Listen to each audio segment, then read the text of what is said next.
नमस्कार, प्रदेश हमारा में आपका स्वागत है। मैं हूं आपके साथ माजिद अंसारी। हेडलाइन के बाद खबरें विस्तार से। मोदी सरकार के दूसरे कार्यकाल की पहली कैबिनेट बैठक में कई फैसले लिए।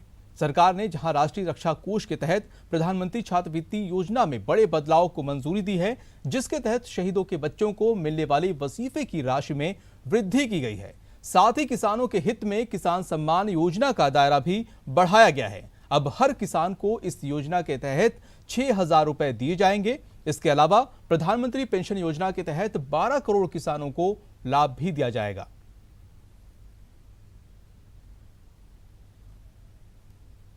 बीच बीच में यह बात भी आती थी कि किसानों में वर्गीकरण नहीं होना चाहिए, किसान माने किसान है, तो सभी किसानों को ये राशि सहायता के रूप में दी जानी चाहिए। तो अभी तक जो प्रावधान था उस प्रावधान के अंतर्गत 12.5 करोड़ किसान इस योजना के अंतर्गत कवर होते थे। 2 करोड़ किसान ऐसे थे जो अभी इस योजना से छूट रहे थे। जो 2 हेक्टेयर तक का बंधन आज मंत्रिपरिषद ने समाप्त कर दिया है। अब सभी किसान इस योजना में पात्र होंगे। 2 करोड़ किसान और जुड़ जाएंगे तो यह संख्या 14.5 करोड़ हो जाएगी। अभी तक सरकार का 75,000 करोड़ रुपया इसमें लगता था, अब 12,000 करोड़ रुपया और अतिरिक्त भार आएगा। और शपथ ग्रहण और मंत्रालय बांटे जाने के बाद का सबसे बड़ा काम भी पूरा हो गया है। मोदी सरकार पार्ट 2 में पहली कैबिनेट की बैठक भी पूरी हो गई। इसमें 5 बड़े निर्णय लिए गए, जिसमें चुनाव के दौरान किए गए वादे को निभाने की कोशिश दिखी। मोदी जी के नेतृत्व में चल रही सरकार सिर्फ चुनाव और वोट लेने के लिए सरकार नहीं है। यह सरकार वास्तव में किसानों की माली हालत सुधारना चाहती है। देश की सबसे बड़ी आबादी किसानों की, और किसानों की हालत किसी से छुपी भी नहीं। लोकसभा चुनाव में जाने से पहले सरकार ने किसानों के लिए किसान सम्मान निधि देने का फैसला किया था, लेकिन ये लाभ सिर्फ उन्हीं किसानों तक सीमित था जिनके पास 2 हेक्टेयर से कम जमीन थी। अब ये लाभ सभी किसानों को मिलेगा। 2 हेक्टेयर तक का बंधन आज मंत्रिपरिषद ने समाप्त कर दिया है। अब सभी किसान इस योजना में पात्र होंगे। 2 करोड़ किसान और जुड़ जाएंगे तो यह संख्या 14.5 करोड़ हो जाएगी। सरकार ने किसानों के लिए सिर्फ सम्मान निधि का ख्याल ही नहीं रखा, बल्कि उनके लिए अलग से पेंशन योजना की शुरुआत भी की गई है, जिसमें लाभार्थी के बराबर सरकार की तरफ से भी अंशदान दिया जाएगा। इस किसान पेंशन योजना के तहत 18 से 40 साल के किसान फायदा उठा सकते हैं। 60 वर्ष पूरी करने के पश्चात 3,000 रुपया मासिक पेंशन प्राप्त होगी। यदि किसान की मृत्यु हो जाती है तो उसके जो उत्तराधिकारी उनकी पत्नी होंगी, उनको 50% इस योजना का लाभ मिलेगा।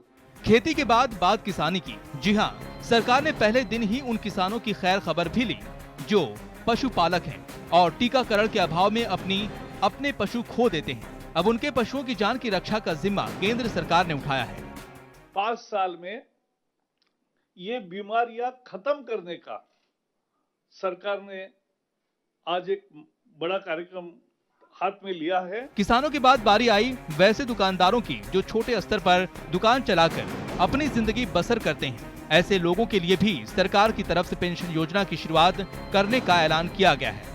छोटा दुकानदार है, छोटा व्यापारी है, कुछ न कुछ सामान बेचने वाला है, तो इनके लिए भी जैसे किसान के लिए पेंशन है, जैसे असंगठित मजदूरों के लिए पेंशन योजना है, वैसे इन वर्गों के लिए भी अलग पेंशन योजना शुरू की है।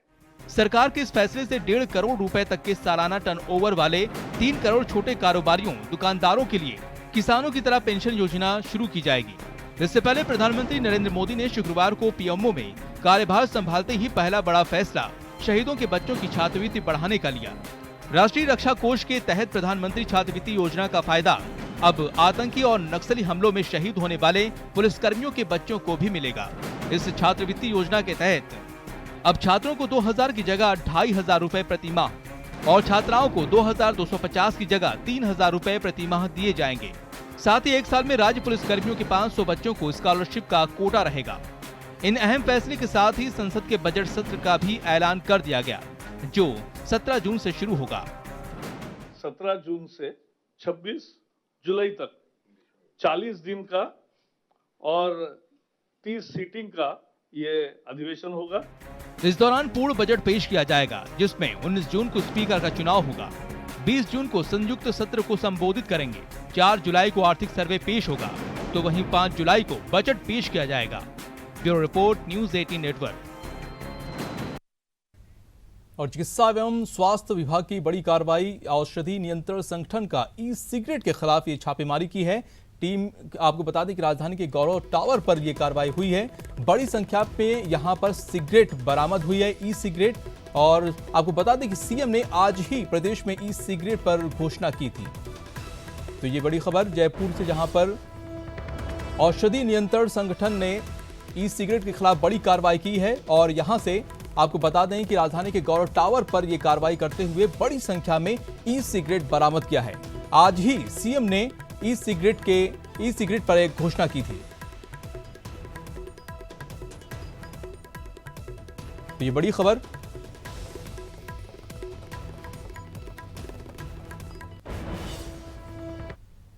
और अब चलते हैं, जानते हैं प्रदेश का हाल अपने सहयोगी के साथ। गहलोत सरकार ऑटो चालकों को बड़ी राहत देने जा रही है।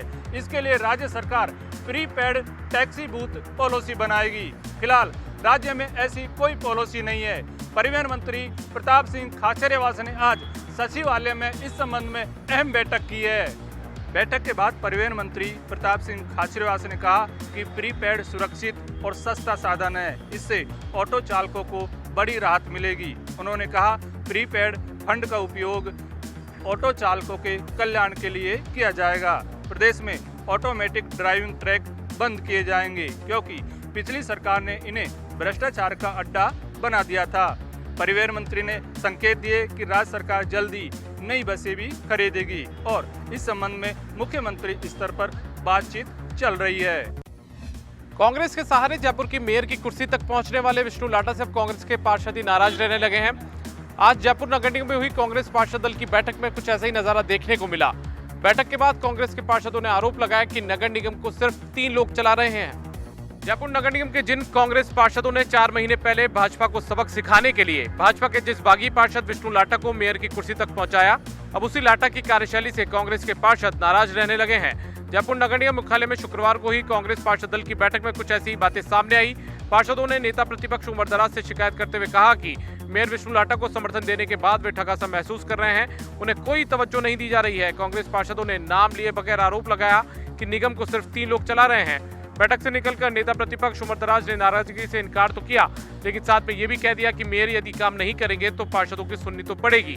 दरअसल निगम में अंदरखाने चर्चा है कि निगम को मेयर विष्णु लाटा और भाजपा से निष्कासित हुए उनके 2 साथी पार्षद भगवत सिंह देवल और अनिल शर्मा चला रहे हैं।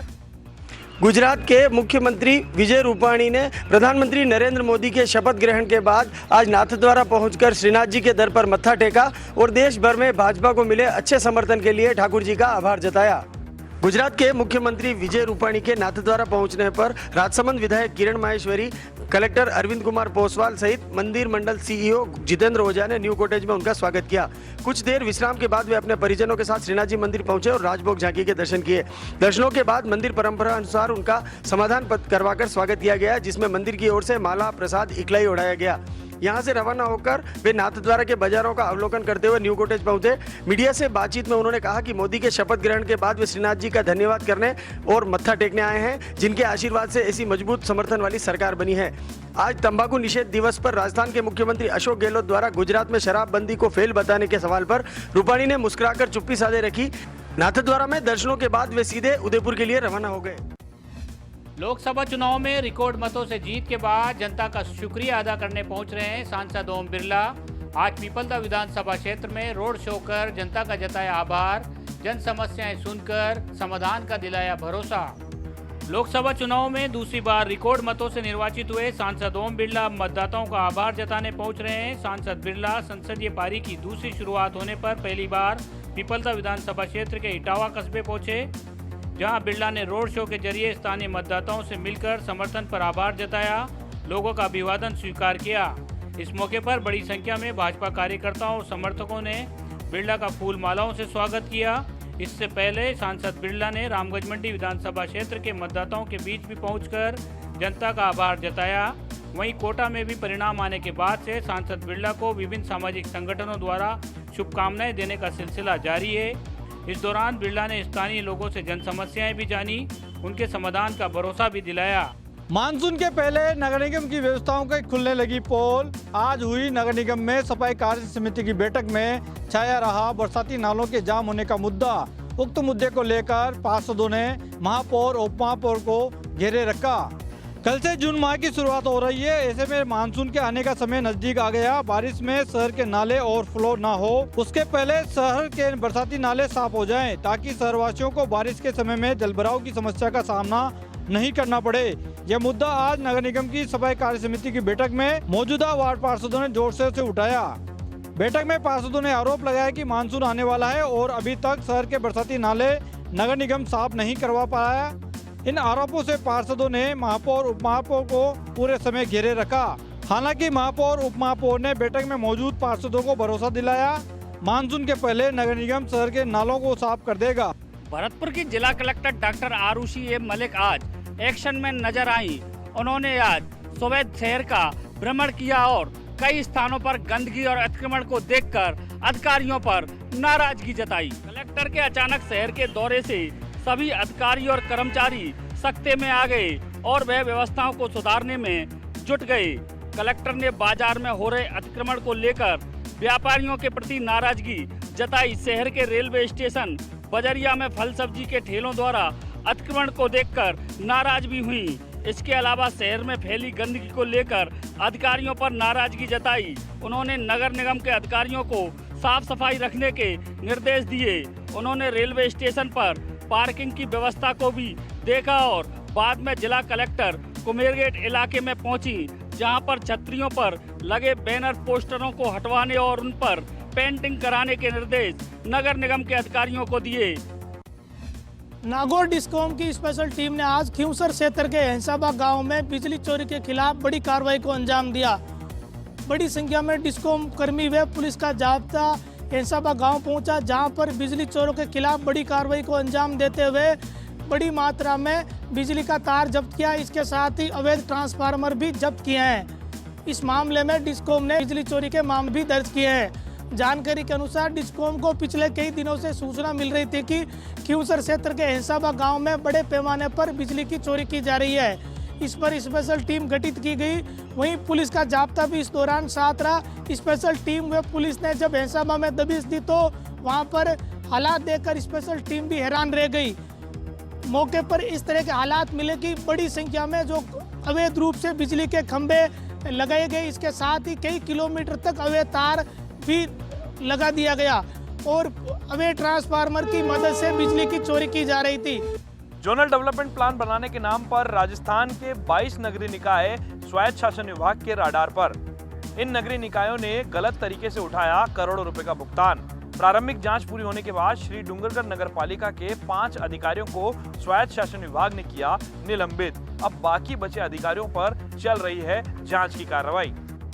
हाईकोर्ट के निर्देश पर नियमन करने के लिए बीच का रास्ता निकालकर जोनल डेवलपमेंट प्लान के आदेश देना स्वायत्त शासन विभाग को भारी पड़ गया है। स्वायत्त शासन विभाग के द्वारा नगरीय निकायों को दिए गए आदेशों के बाद में एक निजी कंपनी के साथ मिलकर के राजस्थान के 22 से ज्यादा नगरीय निकायों ने मिलीभगत करके गलत तरीके से करोड़ों रुपए का भुगतान उठा लिया है। इस पूरे मामले की शिकायत जब स्वायत्त शासन विभाग के पास और राज्य सरकार तक पहुंची तो पूरे मामले की जांच में सभी लोग दोषी पाए गए हैं। प्रारंभिक जांच के दौरान श्री डूंगरगढ़ नगर पालिका के 5 अधिकारियों को तुरंत प्रभाव से निलंबित कर दिया गया है। बाकी बचे 21 निकायों के अधिकारी भी स्वायत्त शासन विभाग की जांच के राडार पर हैं, जिनके खिलाफ भी विभाग कार्रवाई करने वाला है। लेकिन साथ ही साथ में इन अधिकारियों से इस पूरे के पूरे काम की रिकवरी भी की जाएगी। 1600 रुपए की रिश्वत लेते हुए रेलवे का हेड बुकिंग क्लर्क गिरफ्तार। गुलापरा रेलवे स्टेशन के head booking clerk Ganesh Lal परिहार को किया गिरफ्तार। भीलवाड़ा के एडिशनल एसपी एसीबी सेकंड ने की कार्रवाई। भ्रष्टाचार निरोधक ब्यूरो सेकंड भीलवाड़ा के एडिशनल एसपी पीएस चारण ने कहा कि परिवादी गोवर्धन लाल से 4 तत्काल टिकट रिजर्वेशन कंफर्म कराने के लिए गुलापरा के रेलवे बुकिंग के हेड क्लर्क गणेश लाल परिहार ने 400 रुपये प्रति टिकट के हिसाब से 1600 रुपये की रिश्वत की मांग की थी, जिसे आज रिश्वत लेते हुए रंगे हाथ गिरफ्तार किया है। ये रिश्वत भीलवाड़ा से जीपुरा पल्ली स्टेशन के लिए रेलवे टिकट की बुकिंग के एवज में मांगी गई थी। मंडी के पूर्व पालिका अध्यक्ष और भाजपा नेता रामलाल गुर्जर पर फायरिंग कर जानलेवा हमला करने के मुख्य आरोपी मोंटू जायसवाल को उसके एक अन्य साथी के साथ एसपी राममूर्ति जोशी के निर्देश पर पुलिस ने झालावाड़ जिले के ही डग कस्बे से धर दबोचा। पुलिस ने आरोपियों के कब्जे से एक देशी पिस्टल, 2 देशी कट्टे और 17 जिंदा कारतूस भी बरामद किए हैं। आज झालावाड़ एसपी राममूर्ति जोशी ने भवानी मंडी पुलिस थाने में मामले का खुलासा करते हुए बताया कि मार्च में भवानी मंडी के पूर्व पालिका अध्यक्ष रामलाल गुर्जर पर नगर के ही एक हिस्ट्री शीटर मोंटू जायसवाल ने अपने साथी गोविंद मेघवाल के साथ मिलकर फायरिंग की थी, जिसमें वे गंभीर रूप से घायल हो गए थे। सारा मामला आपसी रंजिश से जुड़ा हुआ था, जिसके बाद से पुलिस आरोपियों की तलाश में लगातार दबिश दे रही थी। इस मामले में पुलिस ने इन बदमाशों की गिरफ्तारी पर इनाम भी घोषित किया था। इस मामले में पुलिस को सूचना मिलने पर डग कस्बे से दोनों आरोपियों को पुलिस ने धर दबोचा। एक बार फिर से चलते हैं अपने सहयोगियों के पास और जानते हैं प्रदेश का हाल। पिथौरागढ़ जिले के डूंगला से भानाखेड़ी मार्ग पर हादसे में एक व्यक्ति की मौत के बाद समाज के लोगों ने आज मुआवजे की मांग को लेकर कस्बे में स्थित पुलिस थाने का घेराव कर शव के साथ प्रदर्शन किया। बाइक सवार मुकेश नामक शख्स अपने गंतव्य स्थान की ओर जा रहा था। उस दौरान सामने से आ रहे एक ट्रैक्टर की टक्कर से वह गंभीर रूप से घायल हो गया, जिसकी उदयपुर रेफर करने पर उपचार के दौरान मृत्यु हो गई, जिस पर मृतक के परिजनों और ग्रामीणों ने मुआवजे की मांग को लेकर थाने का घेराव कर हंगामा खड़ा कर दिया। मौके पर डीएसपी राकेश राजौरा सहित अन्य पुलिस अधिकारियों ने लोगों को समझाइश के प्रयास करने के साथ ही आश्वासन के बाद शव का पोस्टमार्टम कराकर परिजनों को सुपुर्द कर दिया गया। पानी की समस्या को लेकर महिलाएं उतरी सड़कों पर, गुप्तेश्वर रोड पर लगाया जाम। पुलिस ने 1 घंटे बाद समझाइश कर जाम हटवाया।